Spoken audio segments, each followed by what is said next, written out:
welcome back to the channel. So today I'm going to be changing out the front brakes on my wife's 2015 Chevy Tahoe.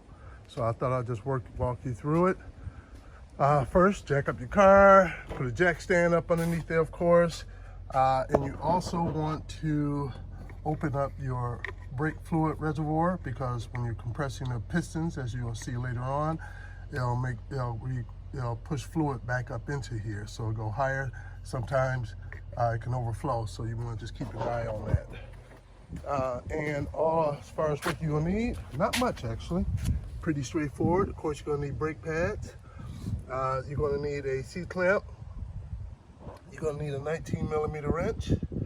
I always like to have this right here, my grease gun, because there is a front outer tie rod that yours may need greasing, so it's good to have that to go ahead and take care of that at the same time. Sometimes a flathead comes in handy, and sometimes a hammer comes in handy, but what you definitely need is the 19mm, the C-clamp, and of course your brake pads. And my favorite, of course, is the Permatex brake parts lubricant. As far as brake pads go, I like these Power Stop Evolution. I've been using them on all my cars, and they're low dust. They're ceramic, so they're very, very low dust, and they last a long time. My wife puts roughly maybe 40,000 miles on her car a year. These have been on there 2 years. These are the front brake pads, the one that wears down the quickest, and you can see you really have should only use maybe half the life. I'll put that up in comparison to a new one. So there's a new one right there. You see that thickness? And after 2 years, still a lot on there. So could have gone quite a bit longer on these. The only reason I'm changing them out is because it sounds like one either went bad, or maybe the caliper went bad or something.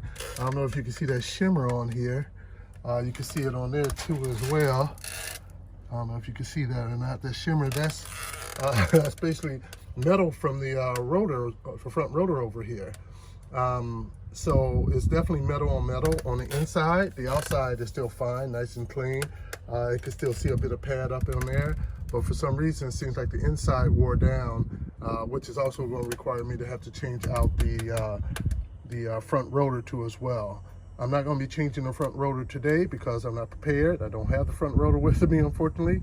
I have that on order, but my wife is going to need her car this week, so I'm just going to go ahead and throw the pads on the front, and then once I get the rotor, I'll just replace them. But I'm also going to have to change the pads again too, because the back of this rotor right here would have messed up that rear pad, so it'll be unusable again.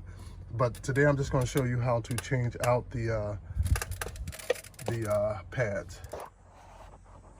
So one of the first things we're going to want to do is, you have two 19mm, one here and one down here. So we want to take our 19mm wrench, break those free, and here we go back here.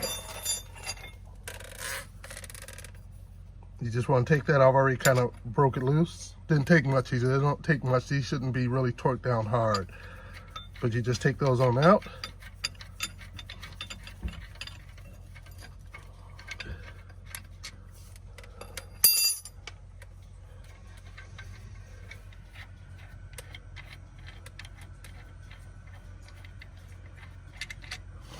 And then once that's off, and the reason I said sometimes you may need a flathead is because sometimes it's hard to take these off, sometimes it's not. Let's see what it'll be for this one. So this will be the first time it's coming off in 2 years, and as you can see, it's coming off pretty easy. And you don't want this to, my thumb is caught up in there. You don't want this to hang down by the hose at all, or just fall, so you may want to string it up. I'm just going to set it up on top up here, but it may be a good idea to use a bungee and connect it up like around here someplace, so that if it does fall, it doesn't work. You don't risk damaging your hose and have to replace your hose too. All right, so now let's see what's going on over here. As you can see, the front pad on this side wore down much quicker than the other side. Now, why would that be? Look at that. That's down, that's metal on metal. Let me show you what that rotor looks like. Can you see that? That's shot. It was nothing but metal on metal. It wouldn't have been the pads that was the problem. It would be this caliper right here. So I'm probably going to have to change out this caliper too. What's happening is that caliper is probably closing around the rotor, and it's not fully releasing. So it's wearing down that pad. So it's kind of constant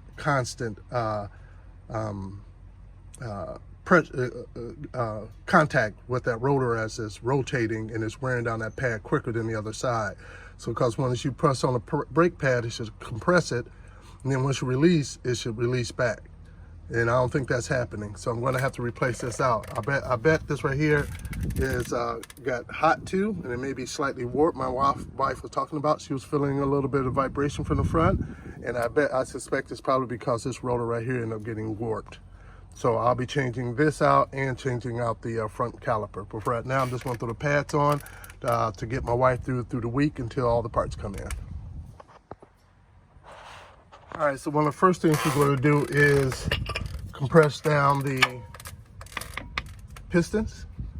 As you can see how far they stick out. And you want to compress them back in is because you're putting new pads on. They're going to be the original thickness. So now that they're pushed out, you wouldn't be able to get the calipers back on over the rotor with the new pads with the new thickness. So you have to compress them back in. So with your remember we opened up the brake fluid reservoir up top. So when I press this back in, it's going to push fluid back through the brake line back into that brake fluid reservoir. So I just put a pad on. Just take a cheap little C-clamp. And then at that point,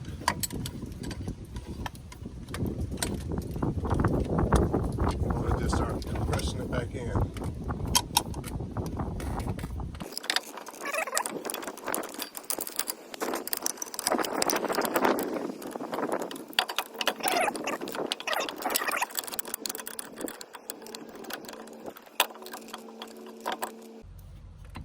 All right, see how it's all pressed back in.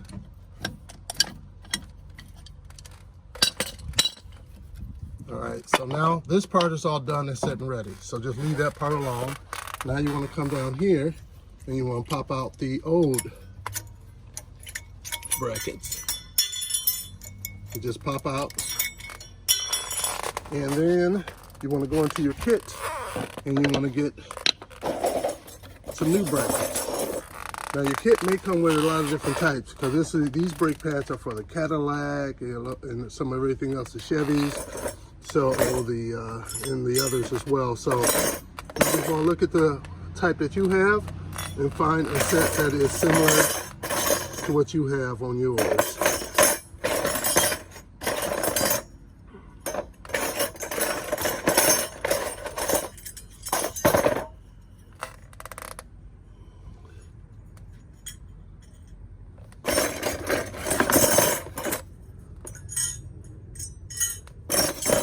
I would say that looks close enough. Now we're just going to take that. Now, if your things are all rusty and everything like that, you may want to take a wire brush and clean these up first, okay? But mine don't look bad. And be careful, you see these little parts that stick out? Sometimes they can get pressed underneath and you wonder why they won't go all the way flat.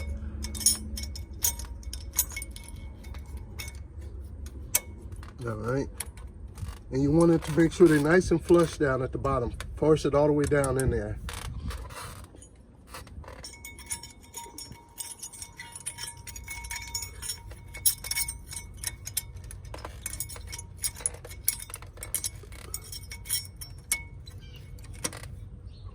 All right, now you have that on. Now what you want to do next is, you see these back here? So these right here move in and out. So as you're pressing on your brakes and it's applying pressure with the pistons, or as you wear down, these move in and out to accommodate all of that movement, okay? So what you got to do, you have to grease these up. If you don't grease these up, what happens is they'll dry out. If they dry out, it's going to seize inside of here. If they seize inside of here, you're going to have to replace, not only, you're going to have to replace the whole bracket. This whole bracket right here, you will have to replace that if that was to happen. So when you're changing yours out and this won't come out, most likely it's seized up in there. Even if I don't have to change my brake pads, I grease these up at least once a year. So you want to wipe them down and then re-grease them.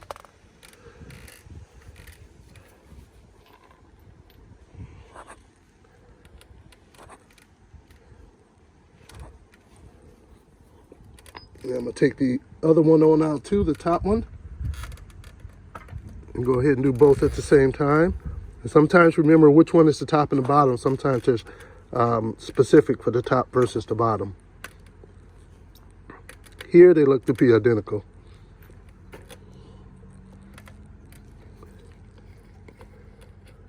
I want to take some of this. And when you do this, don't put it on the end. People jam it all up on the end. But when you get in that tube that you're sliding it back in, if all that materials get jammed up in there, your piston won't be able to go, this rod won't be able to go all the way in there. So don't put it on the end, meaning the tip right there, right at the tip.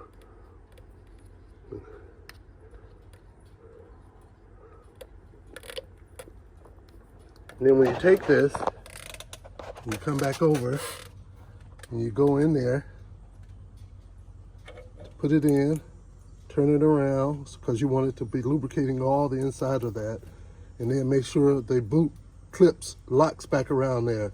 It'll just snap on there. Just make sure it's securely on there because you don't want that to dry out, especially if you're in the Rust Belts, you know, Wisconsin like myself with all the salty roads.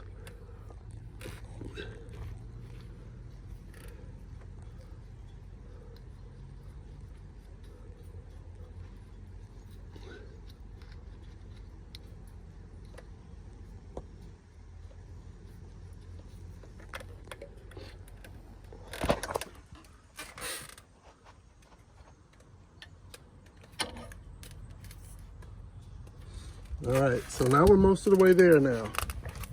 So now we're going to the brake pads themselves. Now if you notice, they're different. You see this one has this concave section right here, and this one is pretty much straight across. This one is your back one. This goes along the back, and this one goes along the front. All right, back, front. And I always like to put a little lubricant on here where there will be any contact. So the pistons will contact here, and the forks on here will contact those sections. And of course, down here on the ends.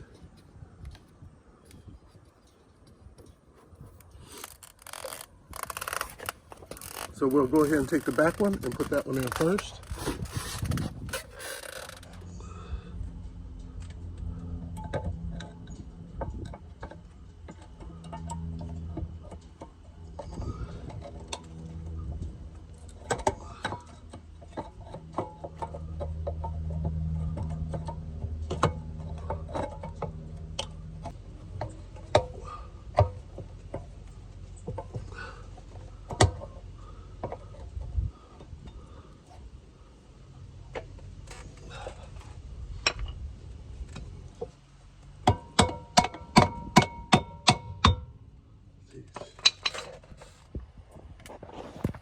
All right, now with the back end, go ahead and put the front in.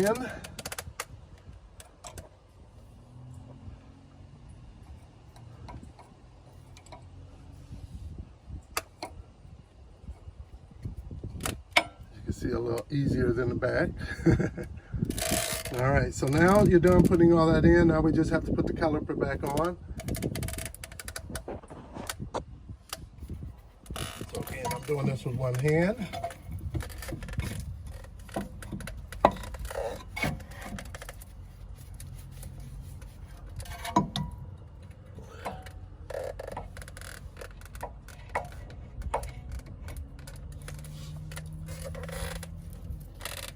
And sometimes you have to push these back in right here to get it past this right here. You have to push it down. So that's what I'm gonna do down here at the bottom. Push it in a bit, and then that'll allow for that to rotate in place. And then you just take your screws and put them back in.